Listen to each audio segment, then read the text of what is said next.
ठहर जाओ, थम जाओ। नाना प्रकार के ध्यान करने के बाद भी मन शांत नहीं हुआ ना? ध्यान की गहराइयों को छुआ, ध्यान से कुछ आनंद पैदा हुआ? नहीं। और जब ध्यान करने पर भी ध्यान पैदा नहीं होता तो हम सोच लेते हैं कि ध्यान मिथ्या है, ध्यान में कुछ नहीं है, ध्यान से कुछ हासिल नहीं होता। लेकिन इतने महापुरुषों ने ध्यान की व्याख्या की है, ध्यान के बारे में लोगों को ज्ञान दिया है और बताया है कि जीवन के सत्य को जान पाने का एकमात्र रास्ता ध्यान है। तो कहीं न कहीं ध्यान में सच्चाई तो बसती है। वो बात अलग है कि हम उसे पहचान नहीं पाते या ध्यान की गहराइयों में जा नहीं पाते, लेकिन उसका कारण हम स्वयं होते हैं। हमारी आदतें हमारे विचार का रूप लेकर ध्यान की गहराइयों में जाने से हमें रोक लेती है। अगर आप गहरे ध्यान का अनुभव करना चाहते हैं तो जो आदतें हम आज आपको बताने वाला हूँ, अगर वो आप छोड़ देते हैं और त्याग देते हैं तो आप ध्यान में आसानी से उतर पाएंगे। और अगर एक बार आप ध्यान में उतर गए तो बस फिर आनंद ही आनंद है, मन में शांति ही शांति है। आखिर वो कौन सी आदतें हैं जो ध्यान में रुकावट पैदा करती है? चलिए इस कहानी के माध्यम से आपको समझाते हैं। इससे पहले कि इस कहानी में आप खो जाएं, इस चैनल को सब्सक्राइब ज़रूर कर लें। तो चलिए कहानी शुरू करते हैं। बात उस समय की है जब भगवान बुद्ध नगर नगर घूमकर ध्यान का प्रचार प्रसार कर रहे थे। इसी काम के लिए उन्होंने बहुत से बौद्ध भिक्षुओं को शिक्षा देकर और ज्ञान देकर अलग अलग दिशाओं में भेज दिया था, जो बुद्ध की तरह ही अलग अलग नगरों में उनकी सीख, उनकी ज्ञान का प्रचार प्रसार कर रहे थे। ऐसे ही एक बौद्ध भिक्षु उत्तर भारत के एक गांव में आया हुआ था। वहां पर रहकर वो गांव वालों को ध्यान की शिक्षा दीक्षा दिया करता था और वहीं से भिक्षा मांगकर वो खाया करता था। उन्हीं से सुबह और शाम गांव के लड़कों को बुलाकर ध्यान के ऊपर उपदेश तथा ज्ञान की प्रक्रिया कराता था। ऐसे ही एक दिन चंद्र नाम का युवा ने अपने बहुत सारे मित्रों के साथ वहां पर ध्यान करने के लिए आता है, लेकिन 10 दिन तक ध्यान लगाने के बाद भी उसके अंदर कोई आनंद पैदा नहीं हुआ। इससे उसका मन ध्यान से हटने लगा। लेकिन चंद्र बहुत ही दृढ़ संकल्पी आदमी था। वह कैसे भी करके ध्यान की अवस्था को प्राप्त करना चाहता था। इसीलिए एक दिन संध्या समय उसने उस बौद्ध भिक्षु से सवाल पूछा। चंद्र ने कहा कि गुरुदेव, आप हमें ये तो बताइए कि ध्यान करने के लिए किस तरह की जीवन शैली अपनानी चाहिए, क्या क्या काम करने चाहिए, क्या क्या आदतें अपनानी चाहिए। आप उन्हें हमें सब कुछ बताते हैं, लेकिन फिर भी हमें ध्यान में नहीं उतर पाता हूँ। क्या आप मुझे वो आदतें, वो चीज़ें बताने की कृपा करेंगे जो मुझे ध्यान के लिए अपने जीवन से हटा देने चाहिए? मतलब वो आदतें जो ध्यान के गहरे में उतरने के लिए छोड़ देने चाहिए। ये सुनकर वो बौद्ध भिक्षु कहता है कि अक्सर इंसान को लगता है कि मैं 1 घंटे में ध्यान पर बैठकर ध्यान में बहुत गहरा उतर जाऊंगा, और जब 1 घंटे ध्यान करता है तो उसे कुछ गहराइयाँ हासिल नहीं होती। अब समझने की बात यह है कि ध्यान कोई खेल, कोई काम नहीं है जो आपको 1 घंटे ही करना है। ध्यान जीवन जीने की शैली है, जीवन जीने का तरीका है। इसीलिए जीवन के हर कार्य में ध्यान का होना बहुत ज़रूरी है, वरना तो आप 1 घंटे के ध्यान में भी कुछ भी हासिल नहीं कर पाएंगे। अक्सर लोग ध्यान की दिनचर्या बना लेते हैं। वो सुबह और शाम रोज़ ध्यान करते हैं, लेकिन वो ध्यान तभी कारगर होगा जब आप दिन में काम करते वक्त, उठते बैठते खाते पीते भी वक्त ध्यान के बारे में समझते रहते हैं। और उसी जीवन शैली के कारण आपका वो 1 घंटे का ध्यान गहरा बनेगा। इसके बाद उस बौद्ध भिक्षु ने कहा कि अगर तुम कुछ आदतें, कुछ निरर्थक बातें अपने जीवन से हटा दो तो भी तुम्हें ध्यान की गहराइयों में उतरने से आसानी होगी। लेकिन वो आदतें हैं क्या? और अगर ऐसी आदतें हैं जो हमें छोड़ देनी चाहिए तो उसके पीछे वैज्ञानिक दृष्टिकोण क्या है? इस बात का जवाब देते हुए बौद्ध भिक्षु ने कहा कि सबसे पहले याद रखो कि हमारे इंद्रियां ही ज्ञान की गहनशील होती है। हम कोई भी अच्छाई या बुराई ज्ञान अपने इंद्रियों के माध्यम से ही क्या करते हैं। इंद्रियां मतलब आप आँख, नाक, कान, जीभ और त्वचा, आप उसे देखते हैं, कानों से हम सुनते हैं और उसी तरह से और सारी इंद्रियों के द्वारा हम ज्ञान ग्रहण करते हैं। तो ये बात यहाँ पर समझने की होती है कि हमारे इंद्रियां क्या ग्रहण कर रही है। हमें सचेत होना पड़ेगा, हमें सतर्क होना पड़ेगा कि हमारी आंखें क्या देख रही है, हमारे कान क्या सुन रहे हैं, और जो हम देखते व सुनते हैं ज़्यादातर वही विचार हमारे ध्यान में घूमकर वापस लौट आते हैं, जिससे हम ध्यान में नहीं उतर पाते। अगर हम अपनी 5 इंद्रियों के प्रति सचेत हो जाएं, जैसे कि हम अपनी आँखों से क्या देख रहे हैं, हम अपने कानों से क्या सुन रहे हैं, हम अपनी जीभ से कैसा स्वाद ले रहे हैं, हमारी त्वचा पर किसी का स्पर्श हमें कैसा अनुभव देता है, और हम अपने नाक से कैसी सुगंध ले रहे हैं। अगर हम इन सब इंद्रियों के प्रति सचेत हो जाते हैं तो हम निरर्थक ज्ञान को अपनी इंद्रियों के दौर से ही बाहर दे सकते हैं। लेकिन वो तभी संभव हो सकता है जब हम सचेत रहेंगे। जैसे कि हमें किसी ने गाली दी, हमें पता है कि हमारे कानों ने गाली सुनी, लेकिन हमने वो ली ही नहीं, हम अपने अंदर जाने ही नहीं दी, और वही ज्ञान को सुनते हैं तो वो पूरा ध्यान लगा देते हैं, वही सचेत होकर पूरे होश में और पूरा ज्ञान ग्रहण कर लेते हैं। इसी तरह से और सब इंद्रियां हमें अलग अलग बुद्धि देती है। जैसे कि किसी वेश्या का स्पर्श और एक माता का स्पर्श, दोनों के स्पर्श में बहुत अंतर होगा, लेकिन अगर हम सचेत होंगे तो दोनों के स्पर्श को हम अलग अलग तरीके से अनुभव कर पाएंगे और ये देख पाएंगे कि किस स्पर्श के कारण हमारा मन अशांत होता है।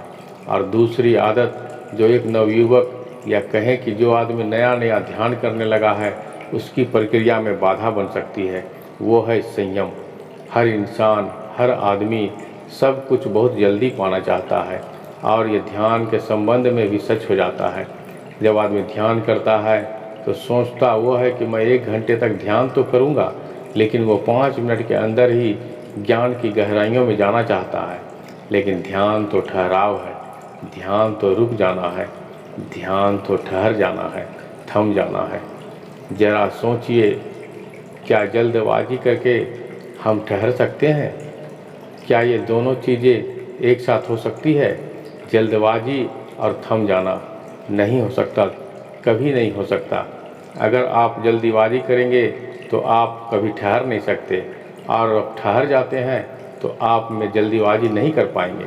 इसलिए ध्यान में गहरे उतरने के बाद भी ध्यान से कुछ हासिल करने के विचार को, कुछ सोच को त्याग दो, उसको छोड़ दो, क्योंकि वही विचार, वही बुद्धि तुम्हें ध्यान की गहराइयों में ले जाने से रोक देगी। कुछ हासिल करने की सोच लेकर यहाँ पर कुछ हासिल होने वाला नहीं है। खाली हाथ लौट जाओगे और बाद में पछताओगे कि मैंने तो मेहनत की और ध्यान से कुछ हासिल नहीं हुआ। लेकिन ऐसा था नहीं, क्योंकि तुम कुछ पाने के मकसद से गए थे, इसीलिए तुम्हें कुछ नहीं मिला। और जिस दिन तुम कुछ पाने के मकसद से नहीं बल्कि कुछ देने के मकसद से ध्यान करोगे तो तुम ध्यान की गहराइयों को छू पाओगे। तो तुम्हें अनुमति होगी कि ध्यान क्या है और ध्यान का आनंद क्या है। इसीलिए संयम रखो, सब्र रखो। सब्र के फल हमेशा मीठे होते हैं। ये हमने सुना तो है लेकिन कभी अमल नहीं किया। लेकिन अगर जीवन के आनंद को अनुभव करना है तो संयम और सब्र ये आपको अपनाना होगा, और जल्दबाजी की आदत छोड़नी होगी। कोई भी काम करे, कुछ भी करे, आराम से, शांत भाव से। उस जल्दबाजी करने की ज़रूरत नहीं है, क्योंकि आपकी जल्दबाजी करने से या संयम रखने से उस काम को कोई फ़र्क नहीं पड़ेगा। काम तो फिर भी पूरा होगा, हो सकता है उसमें वक्त थोड़ा ज़्यादा लग जाए, लेकिन वो वक्त ही आपके लिए ध्यान का रूप बन जाएगा। इसीलिए संयम रखिए, सब्र रखिए, और सब्र से ही हर काम करें। तीसरी आदत जो आदमी को ध्यान की गहराइयों में उतरने के लिए छोड़ देनी चाहिए, वो है कि ज़्यादा लोगों से दोस्ती। जी हाँ, आपको सुनने में ये अजीब लगता होगा, आपको लगता होगा कि ज़्यादा से ज़्यादा दोस्ती करने से हमारा वर्चस्व फैलेगा, लोग हमें जानेंगे। लेकिन ध्यान के संबंध में ये आदत आपके रास्ते में बाधा बन सकती है। अब सोचिए, ज़्यादा लोगों से दोस्ती कैसे बाधा बन सकती है? जब आप ज़्यादा लोगों से दोस्ती रखते हैं, इसका मतलब ये है कि आप अपने एकांत का आनंद नहीं उठा पा रहे हैं। आपको खुश रहने के लिए, जोश में रहने के लिए और लोगों की सहायता चाहिए होती है, और इसीलिए आपने बहुत से लोगों से दोस्ती बना कर रखी है। लेकिन वो दोस्त या दोस्ती आपको अपने एकांत के रहने की शक्ति होती है, आपको अपने आनंद तक नहीं पहुंचा सकती, क्योंकि वो दोस्ती आज नहीं तो कल ख़त्म हो जाएगी। उसके बाद आपको अकेले ही रहना होगा। तो क्यों ना आज से ही मैं अपनापन को स्वीकार कर लूँ, अपने एकांत की तरफ यात्रा शुरू कर दूँ। और इस संबंध में एक और समस्या पैदा होती है, तुम्हें ज़्यादा समय उनके साथ बिताना पड़ता है। उनको खुश करने के लिए तरह तरह के अभिनय करना पड़ता है, और यही बात लोगों को होती है ज़्यादा प्रेम संबंधों में। जो आदमी बहुत ज़्यादा प्रेम संबंध रखता है, मतलब बहुत ज़्यादा औरतों के साथ संभोग करता है, उसके साथ रहता है, ऐसी आदमी के चित्त की भी शांति कभी गायब हो जाती है, क्योंकि उसका दिमाग और उसका मन उसी तरह भटका रहेगा, उसी की ओर आकर्षित रहेगा। और आज नहीं तो कल जब वो ध्यान में बैठेगा तो उन्हीं के चित्र, उन्हीं दोस्तों के, उन्हीं औरतों के वो बार बार हमारे ध्यान में घूमते रहेंगे। इसीलिए कम लोगों से दोस्ती करें, ऐसे लोगों से दोस्ती रखो जो ध्यान की तरफ अपनी यात्रा तय करते हैं, ताकि आप उनके साथ बैठें तो आपकी चर्चाएं व्यर्थ ना हो, किसी की चुगली ना हो, किसी के बारे में बुरा ना कहें, सिर्फ हम ध्यान के बारे में ही चर्चा करें, ताकि वो दोस्ती एक सत्संग बन जाए और उसमें हम ज्ञान की गहराइयों को छू पाएँ, सत्य को समझ पाएँ, और जिससे हम ध्यान के बारे में समझ सकें। किसी दूसरे से उम्मीद या आकांक्षाएं आपको हमेशा दुख देगी। हो सकता है एक दो बार के लिए आपको सुख मिले, आपको कोई फ़ायदा मिले, लेकिन वो बाद में चीज़ हमको दुख ही देगी, क्योंकि वो ऐसे इंसान हर उम्मीद पर खरा नहीं उतरता, तो आपके बुद्धि पर आघात पहुंचता है। इसीलिए आप उम्मीद रखनी है तो खुद से रखो, अपने परिवार वालों से भी कोई उम्मीद मत रखो, अपने बेटे से, अपने पिता से कोई उम्मीद मत रखो। बिना उम्मीद के उनसे तय करो, बिना आकांक्षा के उनके साथ रहो। इसलिए वह खुद से उम्मीद करो, खुद से आकांक्षा करो कि मैं ये कर सकता हूँ या नहीं कर सकता हूँ। अगर आप खुद से उम्मीद करेंगे तो ही ये आप अपने आनंद की तरफ यात्रा कर सकते हैं। अच्छा, मैं आपसे एक सवाल पूछता हूँ कि दूसरों को खुश करने से आपको खुशी मिलती है? शायद आप इसके जवाब में हाँ बोलेंगे। ऊपर से देखने पर तो ये ऐसा ही लगता है कि हाँ भाई, हम किसी को खुश करवाते हैं, हमसे इससे खुश होता है तो हमें भी आनंद मिलता है। लेकिन इसका अगर दूसरा पहल देखें, जब आप किसी को खुश करते हैं तो आप दूसरों के अधीन हो जाते हैं। कहने का अर्थ है कि किसी आदमी को खुश करने के लिए आपको ये जानना होगा कि उस व्यक्ति को खुशी किस चीज़ से मिलती है, और जब आप ये जान लेते हैं तो आप वही करने की कोशिश करते हैं जो चीज़ उस आदमी को खुशी देती है। लेकिन बहुत बार ऐसा होता है कि जो चीज़ उस आदमी को खुशी दे रही है उसको करने से मुझे खुशी नहीं मिलती, लेकिन उसे खुश करने के लिए मुझे ये काम करना पड़ता है। इसीलिए मुझे अपने जीवन के आदर्शों को दांव पर रखना पड़ता है, और कई बार उन आदर्शों को उल्लंघन भी हो जाता है। किसी को खुश करिए, खुश करना अच्छी बात होती है, लेकिन अपने आदर्शों, अपने मूल्यों को दांव पर रखकर नहीं। जैसे कि किसी मित्र ने हमें कोई भोज का निमंत्रण भेजा है और वहाँ पर जाते हैं, लेकिन साथ में वो हमें मदिरा और धूम्रपान भी करने के लिए कहता है, लेकिन हम करना नहीं चाहते, लेकिन उसको खुश करने के लिए हम वो काम भी कर लेते हैं, जिसके बाद हमारा मन अशांत हो जाता है, शांति खो जाती है। अगर आपका मन मदिरा पान करने का नहीं कर रहा तो कोई मतलब नहीं बनता कि आप दूसरे को खुश करने के लिए वही काम करें जिससे वो खुश होगा। भाई, मदिरा पान मैं करूँगा उससे आपको खुशी मिलेगी, ये बात से आपका क्या संबंध है? इसीलिए अज्ञानता के अंधेरे से बाहर आइए, समझें, देखें, विवेक का इस्तेमाल करें, बुद्धि का इस्तेमाल करें, और वो सब कुछ खुद ही स्पष्ट नज़र आने लगेंगे। मेरा काम आपको शिक्षा देना नहीं है, प्रवचन देना नहीं है, बल्कि आपका विवेक जगाना है। और जिस दिन आपका विवेक जाग गया, आपको किसी को सुनने की ज़रूरत नहीं पड़ेगी, आप खुद के गुरु स्वयं होंगे, और उसके बाद आपको कोई धोखा, कोई फरेब नहीं कर सकेगा। और अगर अज्ञानता से बाहर आना है तो एक छोटी सी प्रक्रिया हमेशा करते रहिए। अपने श्वास के प्रति, अपने सांसों के प्रति सचेत रहिए।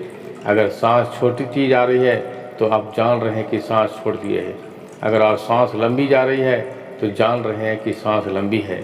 और वह सांस नाक के कौन से कोने से टकराकर बाहर आ रही है, इसके बारे में हमें सचेत होना होगा। इस क्रिया को कुछ भी काम करने के वक्त अपने दिमाग में रखिए। इसके बाद आप ज्ञान को धीरे धीरे हासिल करने लगेंगे। आपका ज्ञानता का अंधकार को विलीन होता चला जाएगा। उसके बाद आप ध्यान की गहराइयों में जा पाएंगे। तो दोस्तों, कैसा लगे ये वीडियो, अगर हमें कमेंट सेक्शन में ज़रूर बताइएगा। अगर अच्छी लगे तो मेरे चैनल को सब्सक्राइब कर लीजिएगा। चलिए मिलते हैं अगले वीडियो में, तब तक के लिए धन्यवाद, नमस्कार।